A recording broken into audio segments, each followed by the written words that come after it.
Hace aproximadamente una semana atrás, empecé la creación de una mazmorra con generación procedural utilizando únicamente comandos, y mostraba cómo había conseguido crear sus habitaciones usando este método.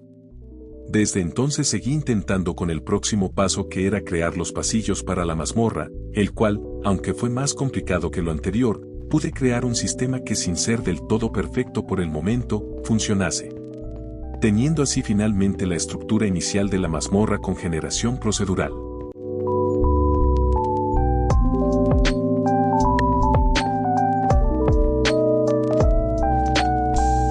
Anteriormente, había mostrado el proceso de generación para las habitaciones, y el método que usaba para ello, era usando un scoreboard con múltiples puntajes para los ejes y pasos.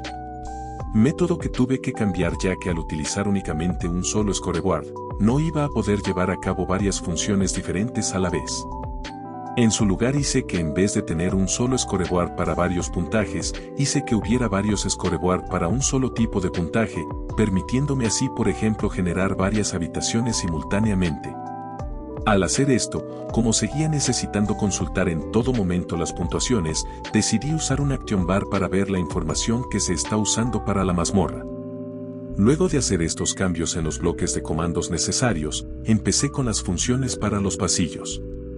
Lo primero que hice fue limitar la cantidad de pasillos con respecto al tamaño de la habitación, y para saber el tamaño de la habitación opté por un sistema que suma el eje X con el eje Y. Dependiendo del resultado de esta suma, la habitación será de un tier mayor o menor, y dependiendo del tier de la habitación, tendrá un número mayor o menor de pasillos. Otro añadido que di fue que siempre haya la posibilidad de que se genere un pasillo extra sin importar el tier de la habitación. Esto significa que una habitación puede tener como mínimo un pasillo y como máximo 4. Ahora pasamos a la generación de los pasillos.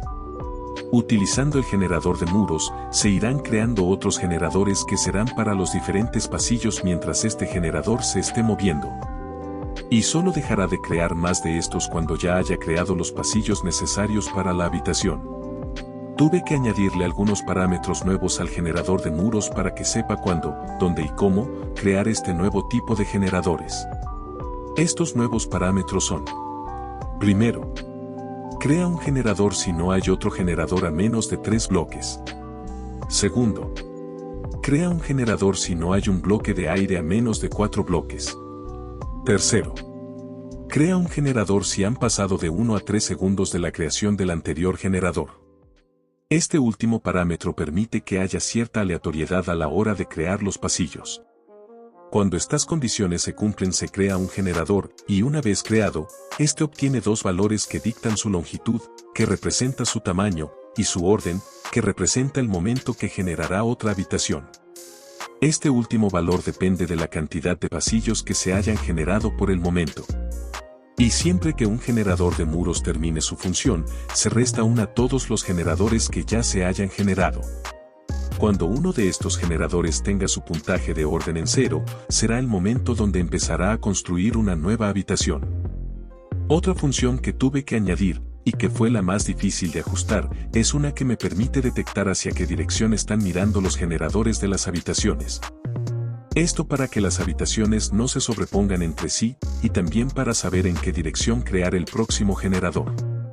Esta parte la logré creando un scoreboard llamado Facing que, dependiendo de la dirección en la que está mirando el generador, su valor sea 1 o 0. Finalmente, una vez creado todos los generadores para los pasillos, la mazmorra comenzará a generarse por sí sola y de forma infinita. Para evitar lo último, hice temporalmente un limitador de entidades, que detiene la construcción y elimina los generadores una vez alcanzado un punto.